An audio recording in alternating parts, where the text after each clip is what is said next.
За ба толгойд үсгийг хэрхэн хичээнгүй бичих талаар үздэцгээе. За ба бэг бичихтэй хөндлөн налуу гэж байгаа. За налуу ба бэ нуруу явлаа.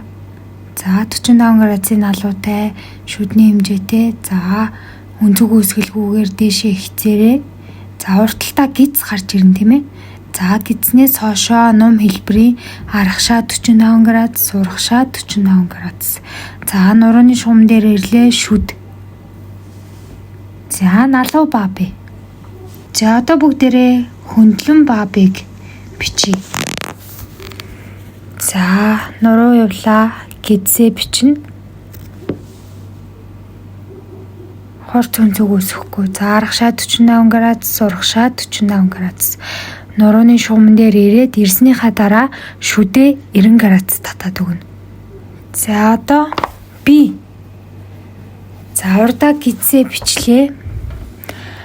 Аргашаа 45 градус, урагшаа 45 градус. За шилбээ аваад өгнө. Та буцааж дагуулж татлаа нуруу. За бүгдээрээ одоо боо бууг бичцгээе. За боо бууг бичихтэй эхлээд жижиг гидс бичнэ. За аргашаа 45 градус, урагшаа 45 градус. За доороо дахиад нэг жижиг гидстэй. За гидсээ дагуулад шилбээ татхаар бөө бүсэг болно.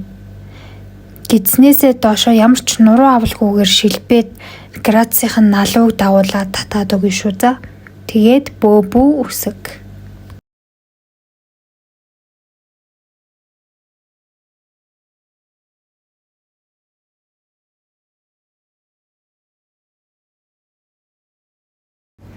Бөө бүүг болохоор гидсээ дагуулад шилбээ татаад өгнө.